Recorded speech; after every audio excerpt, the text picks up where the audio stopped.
I'm Paula Jones-Williams, and we're going to do a book talk through North Carolina.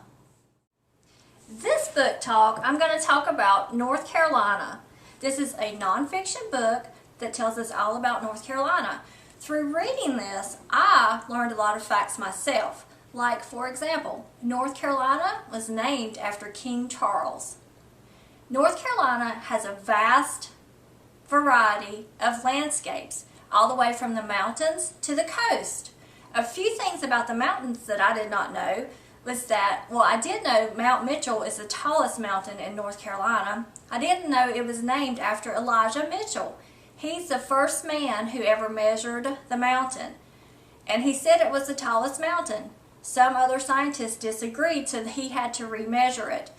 During remeasuring, a storm came up, and he was actually struck by lightning, fell off the mountain, and he died in the river below. So his body's buried in the summit of Mount Mitchell, and that's why it's named Mount Mitchell. In the middle part of our state is what we call the Piedmont. The Piedmont actually takes up 45% of the state, so it's a large part.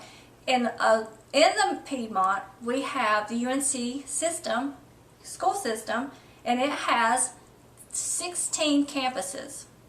So the UNC school system is very wide known and it's very popular.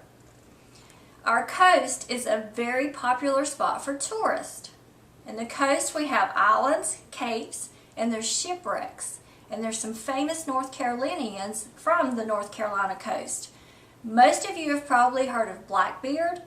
Blackbeard was actually beheaded and killed off of Ocracoke Island. And there's lots of legends and mysteries about his head still floating around out there. One of the islands, Shackelford Island, is where wild ponies still today roam. And you can ride out there and visit them. And they're beautiful. I've actually done that myself. Some of you may have heard of the Lost Colony. The Lost Colony is also in North Carolina. It's in Roanoke. That's where it was the first colony set up from Britain. We don't know what happened to it even still today. The first British baby was born there, Virginia Dare. We don't know what happened to her either. But you can read all about it in this book. You also may be familiar with the big barbecue battle in North Carolina. That's something that's talked about in this book as well. We have Eastern barbecue, and then we have Western barbecue. You have to just try them both and to decide what you like the best. Me, personally, I'm from Lexington, so I definitely like the Lexington style barbecue the best. North Carolina is also known for the sweet potatoes. That's our state vegetable. So we have sweet potato pies, and don't forget the hush puppies. There's many people who are famous who came from North Carolina. In this book, it talks about some, and I'll just mention a few. Mia Hamm, if you're a soccer fan like I am, she went to UNC Chapel Hill. I'm sure all of you have heard of Michael Jordan. He also went to UNC Chapel Hill. For those race car drivers, Richard Petty's right here from North Carolina. And also, if you're into music and you know of Chris Daughtry, he's from North Carolina as well. And another thing that I found really interesting in this book was some of the weird laws in North Carolina. Did you know that it is against the law to sing off key in North Carolina? That's why I never sing. And it's also against the law to spit on the sidewalk in Asheville, North Carolina. These laws are no longer enforced, but they are still laws in North Carolina. This book offers so many good bits of information. Whenever you're studying about North Carolina, you can see that there's nice pictures. My favorite page is this one that shows our beautiful flag, state flag, and the state symbol. I think that this would be a great asset for any teacher who's wanting to teach about the state of North Carolina. Have you ever wanted to teach your young one about North Carolina and not quite sure how? These are two board books that are beautiful books, and they teach us all about North Carolina. Good Night, North Carolina tells us, it takes us all the way from the coast to the mountains, and it shows us beautiful pictures. Tells us all about Kitty Hawk, what happened there, about the fishing industry. It shows us about the pirates and all the places that you can go, all of the fun stuff that we can do in North Carolina. And the beautiful thing about this book is that it is a board book, so we can use it with younger readers because it's very durable.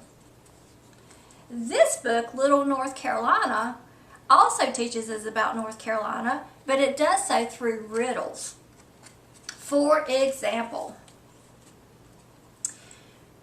with a yellow beak and a point on its crest, red bird, feeding its babies in its nest. And then it shows us the cardinal, because the cardinal is North Carolina's bird.